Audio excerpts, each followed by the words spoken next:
Le BIM, pour moi, c'est bouleversement interprofessionnel majeur. Ce n'est qu'un outil, mais qui doit bouleverser nos pratiques.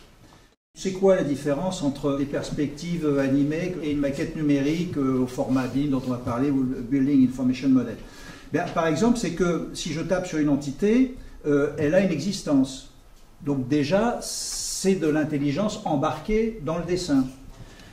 Si je dois voir un détail, une coupe, je vois ce détail, cette coupe, et si je suis avec un public de néophytes, il ne sait pas lire ça. Une copro, elle ne sait pas, on va parler des copros ce soir, elle ne sait pas lire ça. Donc je recontextualise, cette coupe c'est en fait une section qui était faite dans la maquette. Donc je suis à la fois sur des systèmes de représentation tout à fait traditionnels, plan, coupe, façade, perspective, mais vous voyez là qu'on va pouvoir introspecter, ausculter un 3D intelligent, parce qu'il a embarqué les informations utiles. On verra que ça va embarquer les informations de nos amis industriels et qu'avec ça, des développeurs intelligents vont pouvoir faire du calcul automatique sans avoir de maîtrise à redécouvrir.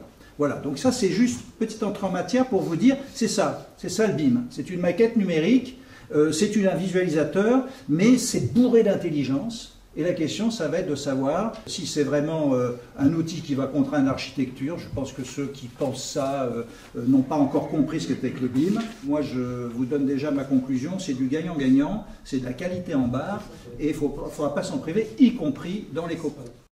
Aujourd'hui, on ne sait pas ce que rapporte le BIM, mais on sait ce que coûte l'absence de BIM. Quand on a un patrimoine à réhabiliter sans plan, sans données, sans rien, reconstituer toute cette information coûte un argent fou. Quels sont les bons leviers agités? Bon, il y a eu la thermique, on a longtemps mis l'accent sur la thermique, mais la thermique, virgule, ce n'est qu'un des petits sujets, des 15 sujets qui concernent une action sur le bâti. Alors on ne va pas en faire la liste, mais vous les connaissez, c'est vraiment du multicritère. Et on voit qu'il y a des évolutions, que tout ça a été compris. La loi Allure nous dit aujourd'hui qu'il faut anticiper, il faut donc créer un fonds de travaux, il faut aller vers le diagnostic global, vers une analyse multicritère. Donc c'est plus maintenant que le fléchage thermique qui faisait quoi? Qui faisait que la copro héritait d'un audit énergétique, le regardait pendant 1 an, pendant 2 ans, et au bout de 2 ans, elle se disait « mais bon Dieu, c'est sûr, c'est pas que thermique notre problème ». Et on appelait un architecte et on avait perdu 2 ans.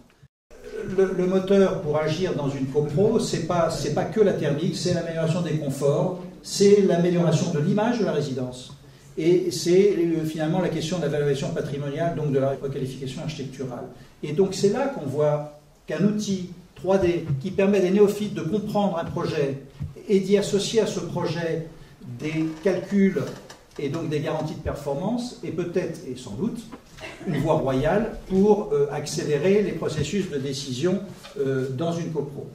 On a vu le BIM Viewer, donc qui est ce 3D qui est gratuit. Je veux dire, n'importe quel propriétaire, nous on le donne quand on intéresse une copro, ils vont le télécharger sur un site, ils ont un iPad ou un ordinateur, ils n'ont pas besoin d'acheter aucun logiciel pour pouvoir lire, se promener.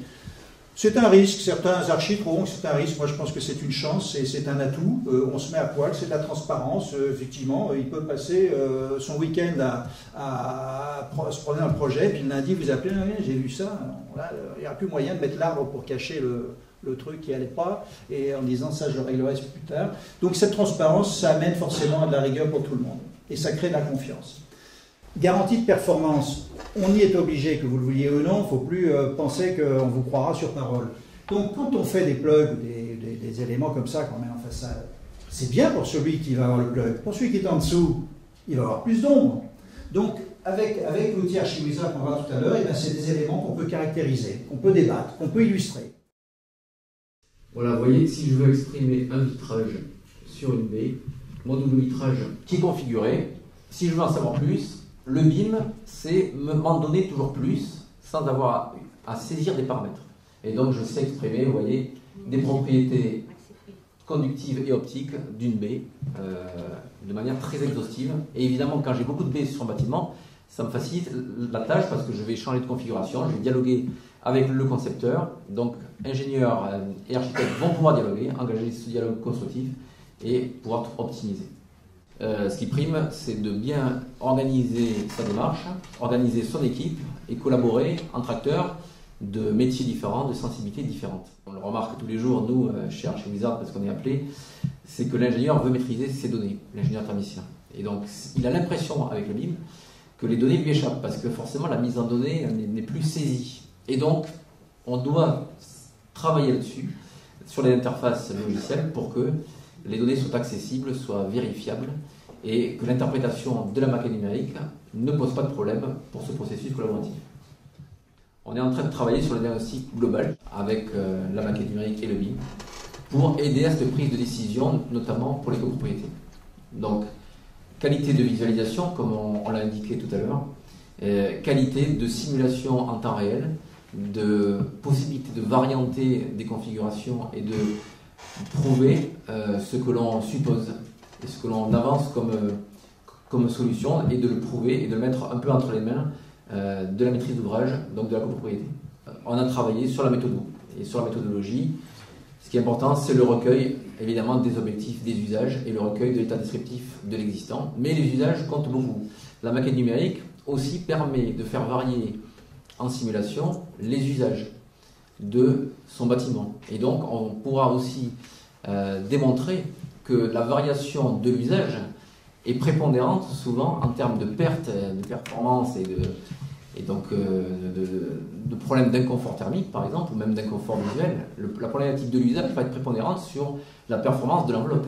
Et donc là, la maquette numérique nous apporte cet enseignement précieux, parce qu'on va économiser du temps, des allers-retours, des échanges ou des non-échanges, justement. Donc, recueil des objectifs des usages, les données techniques, bien entendu, et ensuite on va pouvoir modéliser. On le fait en ce moment de plus en plus.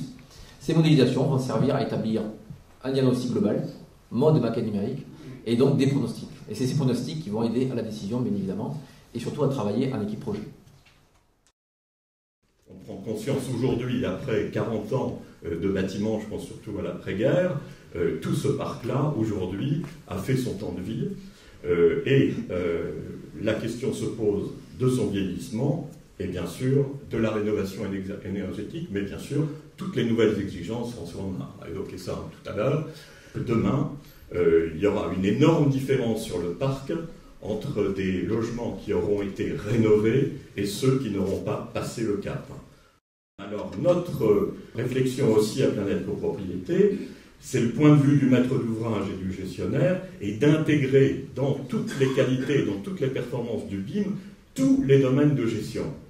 Parce qu'on a la chance, moi j'ai vu arriver cet OVNI, et c'est un OVNI extraordinaire, parce que pour une fois, on arrive à synthétiser sur un objet unique tous les potentiels. Alors on le voit dans une chronologie de rénovation, où la maquette existante va venir travailler dessus le thermicien, l'architecte, et le financier, et progressivement, le gestionnaire va rentrer dans la danse pour prendre le relais, et cette fois-ci, sur une vision beaucoup plus longue.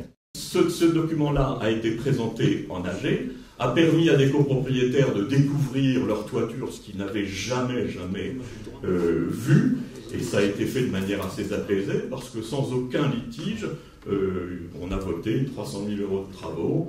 Et vous voyez sur la droite, justement, là on commence à avoir un petit détail super, une petite dent creuse superbe, et dont l'activation permettrait en outre, donc potentiel de surélévation dans cette petite dent creuse, et qui offrirait un autre avantage pour l'immeuble en question, c'est de venir complètement isoler son pignon. Je peux vous dire que la situation de la maquette numérique par rapport à l'entreprise est certainement une sauvegarde du bâtiment, parce que là où on n'a pas obligatoirement toutes les compétences de l'entreprise, le BIM se substitue, parce que tout à l'heure, il le faisait très bien voir. On clique sur un détail et on est capable d'expliquer le détail. En fait, plutôt que de travailler avec un peu, je dirais, de l'a priori et de l'à peu près, en fait, on est capable avec le BIM d'aller beaucoup plus loin dans la compétence et donner à l'entreprise la capacité de faire les choses avec un vrai registre. Aujourd'hui, une entreprise, malgré tout, elle est capable de travailler sur une tablette, hein, contrairement à ce que les gens disent. On a fait un essai dans une petite copro qui a été complètement désossée, on l'a refaite. Et on a fait un repérage de points, on a refait une maquette numérique, et en fait, l'entrepreneur, qui a 12 gars, je crois, 12 gars me disaient, bah, écoute, moi, alors au départ, on lui dit, bah, il va pas pouvoir le faire. Quand on a pris le dossier, le gars, lui, après avoir fait le chantier, il a expliqué l'intérêt de la maquette numérique. Je peux vous dire que c'est ça qui m'importe. Et quand l'industriel, en fait, la mise en œuvre, c'est un des gros sujets. À un moment donné, le BIM apporte une réponse. Et c'est là où je pense qu'on n'en parle pas assez, mais je pense que c'est un des vrais sujets. Ça fait déjà quelques années qu'on a créé notre base de données atlantique qui s'appelle BART, pour base atlantique RT. Donc j'ai une vision très thermique de la chose, parce qu'on travaille beaucoup avec les bureaux d'études. Nous, étant multi-énergie, on essaye de plus en plus d'ouvrir le champ du possible des énergies sur le logement collectif. On le fait très bien en ce moment en replaçant du chauffage électrique dans des bâtiments neufs RT 2012. Donc là, ce qui va nous intéresser avec la maquette numérique, c'est la capacité pour l'architecte d'appréhender les performances bioclimatiques de son bâtiment dès l'esquisse. Parce que pour faire du logement en RT 2012 en tout électrique, il faut bien évidemment un bâtiment très performant et donc on compte beaucoup nous sur la maquette numérique pour améliorer la collaboration entre les différents acteurs, que ce soit l'architecte, le maître d'ouvrage, le bureau d'études, mais aussi l'industriel qui est là pour travailler avec toute cette filière-là. Pour moi, maquette numérique et BIM ne sont pas du tout synonymes. La maquette numérique, c'est un objet que je fabrique dans mon agence avec un outil qui s'appelle Archicad ou Revit, qui est mon outil de production et avec lequel je ne demande rien à personne. Le BIM est le processus par lequel j'échange cette maquette avec d'autres, dans le cadre de nouvelles missions, de nouvelles fonctions, de nouveaux honoraires éventuellement. Il ne faut pas faire penser que c'est tout ou rien. En nous écoutant, on ne peut qu'être d'accord, mais en nous écoutant, les chers confrères qu'on cherche à convaincre, vont se dire qu'il faut que je passe d'AutoCAD, AST, tout cet environnement BIM tout à coup, au lieu de le faire sereinement, de dire je vais acquérir un outil de maquette numérique, je vais me former, je vais dépenser 300 € par mois pour un poste complet, je vais apprendre à m'en servir en quelques semaines, et ensuite, une fois que j'aurai produit pour moi, à l'agence, mes projets d'une façon moderne, je pourrai échanger avec les autres d'une façon tout à fait tranquille. Et quand il a été dit, pour que ça marche, il faut que toute la chaîne soit intégrée, certes c'est un souhait, mais ça marche aussi partiellement. Si on ne met que certaines infos dans la maquette, on ne pourra pas faire de grands jeux, mais on pourra déjà faire des simulations, on pourra déjà compter des vitres. Donc il ne faut pas faire peur aux gens. On y arrivera petit à petit, et je pense qu'il ne faut pas dire que c'est tout ou rien. Je pense que les compétences, on les a, le BIM, le format IFC, c'est vraiment un nouveau mode d'échange. Alors certains se font peur en disant mais il y a des gens qui vont prendre ma place, qui vont faire ce que je fais, mais non. C'est-à-dire, s'il savait le faire avant, il le faisait. Aujourd'hui, il a un nouvel outil, il va continuer à le faire. Alors moi, économiste, certains me disent « tu vas avoir peur parce que les archis vont tout faire ». Je lui dis « écoute, quand j'étais à un certain âge, j'ai connu les archis qui travaillaient avec la planche à dessin.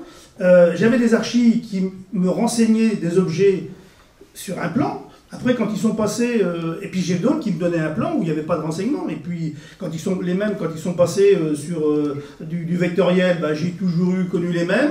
Certains qui mettaient des renseignements et d'autres qui n'en mettaient pas. Et puis aujourd'hui, je travaille avec des archis qui utilisent, avec qui j'exporte de l'IFC.